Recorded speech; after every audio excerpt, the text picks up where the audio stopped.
আজকে দেখে নিব কিভাবে রিপিট ফাংশনের খুব সুন্দর একটা ব্যবহার করা যায়। চলুন স্ক্রিনে চলে যাই।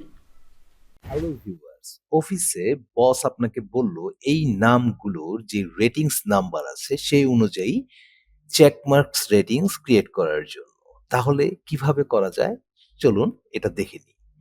প্রথমে আমি রেপ ফাংশনকে কল করব, তারপর ডাবল কোটকে কল করব, তারপর উইন্ডোজ বাটন, দেন ফুল স্টপ। এখান থেকে চেকমার্কটা আমি ক্লিক করে নিব, দেন আমরা ডাবল কোট ক্লোজ, কমা, এই রেটিং সেলসটা আমি সিলেক্ট করে ব্র্যাকেট ক্লোজ, এন্টার, দেন ডাবল ক্লিক করব। তাহলে দেখব চমৎকারভাবে আমার চেকমার্ক রেটিংসটা ক্রিয়েট হয়ে গিয়েছে। সো ভিউয়ার্স, এমন মজার মজার ভিডিও পেতে ট্রেনিয়াটির সাথে থাকুন, সুস্থ থাকুন।